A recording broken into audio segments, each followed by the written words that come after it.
What's good, guys? Today I want to talk to you about a few things. One being, in the last video I gave you guys a tactic and a technique that will absolutely change your life. And I mean it, it will. But today I wanted to make a video on the drawbacks, right? What could be the potential later on? And I wouldn't say side effects, just like there is some downsides that I don't think people are aware of, and so I did want to make a video on that. And part of the reason for making a video on that was because before you really get into this challenge, you need to know absolutely anything you possibly can, because you're going to be faced with a lot of tough choices and hard decisions. And so, number one being isolation. Isolation's difficult, right? Because it gets lonely, and even as an introvert such as myself, I'd like to think that I'm an introverted extrovert, right? Because I enjoy the company of people, but then I have to recharge after being at activities or a place for the weekend.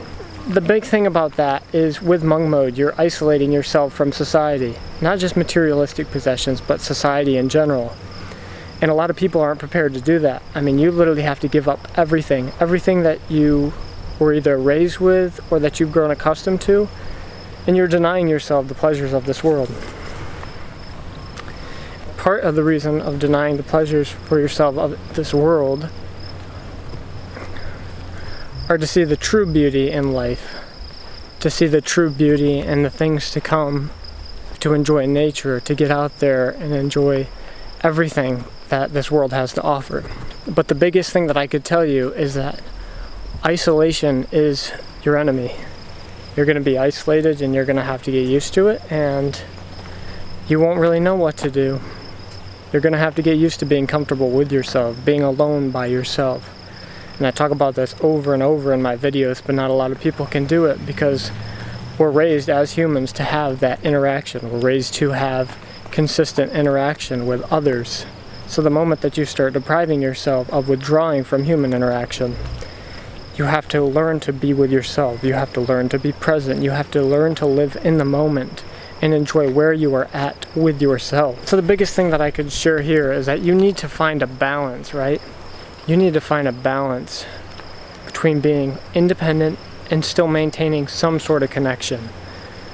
So truthfully, when I did monk mode, I still hung out with a few friends. But I didn't hang out, I didn't go to these social functions, I didn't go to tons of things, because I wouldn't be with myself again.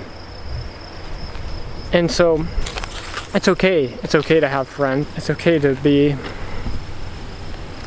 and it's okay to do these social events, it's okay to have fun, it's okay. But the premise of this challenge is so you deprive yourself of those things again. And it isn't a punishment, it's a new lifestyle, it's a way of looking upon what we have to offer as humans that we almost forget that we have to offer it. There's really just a true beauty in giving and receiving others, being there. Number two, like I shared, if you aren't expecting the discipline, if you aren't ready for the discipline, you aren't prepared for the challenge ahead of you, this isn't going to be effective. I say it over and over and over again. It's not going to be effective because you don't want it bad enough.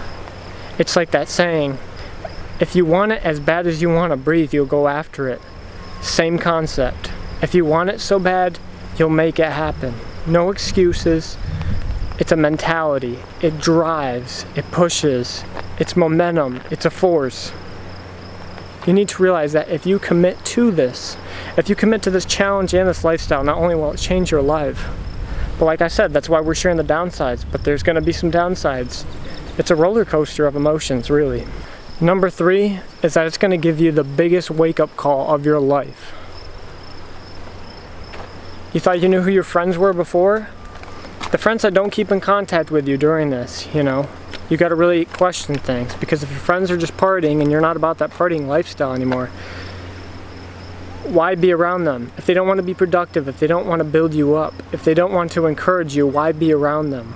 Why continue to allow yourself to be surrounded by things that you might deem low vibration, right? If you're here, why would we be down here? Because of good memories? Because of past events? Because we had a good time? Because we grew up together in high school? Absolutely not. You cannot let those things limit you. Because the moment that you let other people dictate what you do, you are no longer in control of what you do or yourself. It's just me and God, baby. I make these decisions for myself. Obviously I pray about them, but that's where I'm at in life. I don't let other people make my decisions for me. I meditate on it, I pray on it, I think about it. Now, the other thing about this, you're gonna have to fight your demons, friend. You're gonna have to fight your demons. And you're not gonna like what you see. There's gonna be parts of yourself that you've hidden from others that you've never wanted to deal with. Could be past traumas. Could just be the type of person that you are and you don't want to admit, right? You might be a really good person, but you're like, well, I do this. Well, I tend to have this issue. I tend to do this. And so as a result of that, you're gonna have to deal with those things. You're gonna have to confront them head on, right? You're gonna have to get the sword and you're gonna have to chop this head off, the head of this monster off. But you also have to learn to embrace the parts of you, right? So we're not getting rid of ourselves, we're reinventing ourselves. We're getting rid of the dark, negative parts of us that don't want us to succeed, that don't want us to continue doing what we're supposed to do. Now there's some of you too that deal with body confidence issues, right? In high school, I got made fun of for being the skinny short guy. Now I grew senior year, I grew 4 or 5 inches. But I still was a skinny guy. And I still am not like this big bulky guy, right? I'm still just very lanky, skinny, and tall, but I'm muscular. But dealing with that, right? Being bullied, being treated a certain way that you don't deserve to be treated. You may have hated yourself, right? Maybe you looked at your body and you're like, well, I want to shed 10, 15 pounds. I want to shed 15, 20 pounds. I'm such a fat ass. I'm such this. We give ourselves this negative self-talk. And I know more than anybody else that when we're hard on ourselves, our brain and our body and our conscious and our subconscious do not listen to what we have to say. We need to be speaking positivity into our lives. We need to be sowing seeds of prosperity and abundance and blessing into our lives rather than talking so down on ourselves. Why are you so hard on yourself? That's what you're going to have to realize.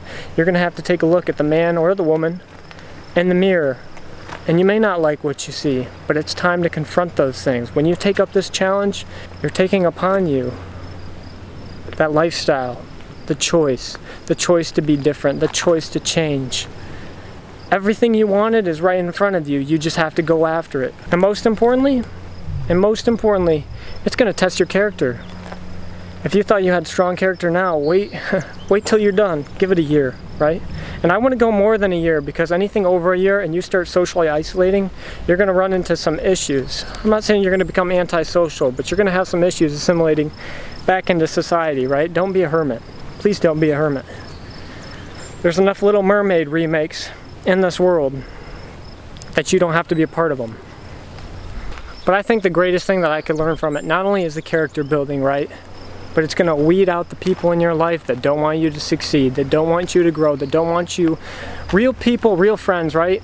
Brothers and sisters, they build upon each other, right? They're family. They want to help each other. They want to push each other to succeed and to be blessed and to have the finer things in this life and have everything that we desire, right? They want us to achieve our goals. They want us to overcome to crush our obstacles, to overcome our ambitions. This is what true friends do. That's family. Not people who put you down as you start to succeed. Not people who tell you you won't be successful. Not people who speak their spoken negative self-words over your life. Don't come around here no more. We don't need that. With that being said, those are my 3 things.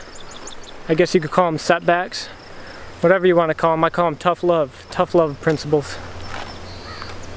But if you like the video, go ahead, comment, and subscribe. Hit the notification bar, because I release videos weekly. As for the event that I have coming up, if you guys feel like I contributed something towards just helping you out, I'm going to drop the funding page down below. I'm going to drop the link to my funding page for the Leadership Intensive in Florida. And I ask that you donate if you so feel led, specifically mentoring young men and just impacting in others' lives, right? Being able to bridge the gap between people who grew up with family or didn't grow up without family. And so it's learning to mentor, it's learning to train, it's learning to teach. Because the purpose of these videos is to educate, right? To educate so that you decide that you want to make the change and make the decision in your life. And so each and every single one of you that need to do that, I know you will, but as always, I can't wait to talk to you guys later. We'll see you in the next video, and you already know, stay frosty.